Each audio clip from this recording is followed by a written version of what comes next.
Winter இல்லை rainy சீசனில் guest வரும்போது இல்லை நம்ம வீட்டு பசங்களுக்கு நம்ம டெலிஷியஸான ஒரு பஜ்ஜி பிளாட்டர் எப்படி செய்கிறதுன்னு பார்க்கலாம் இன்றைக்கி.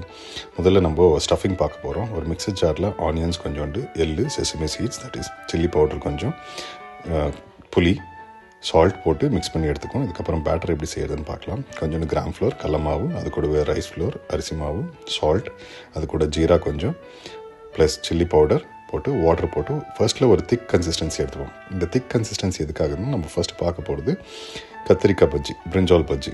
இது ஃபஸ்ட்டு சின்ன சின்ன கத்திரிக்காய் எடுத்துகிட்டு அதை 4 பீஸாக கட் பண்ணிவிட்டு அதை நம்ம என்ன பண்ண போகிறோம், இனிஷியலாக ஆயில் விட்டு கொஞ்சம் டீப் ஃப்ரை பண்ண போகிறோம். ரொம்ப நேரம் ஃப்ரை பண்ணாதீங்க, கொஞ்சம் மீடியமாக ஃப்ரை பண்ணி எடுத்துக்கோங்க.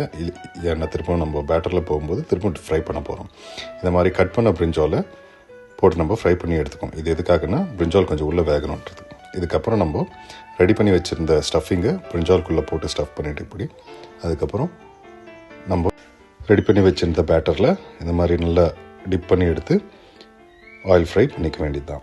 நம்ம ஃபர்ஸ்ட் பேட்டர் வந்து கொஞ்சம் திக்காக இருக்கும், ஏன்னா பிரிஞ்சாலுக்கு சரியாக அப்ளை ஆகணுன்றதுக்காக இந்த மாதிரி திக்காக போட்டு எடுத்துக்கோம். கொஞ்ச நாள் நல்லா டீப் ஃப்ரை பண்ணதுக்கப்புறம் நம்ம இந்த மாதிரி வச்சு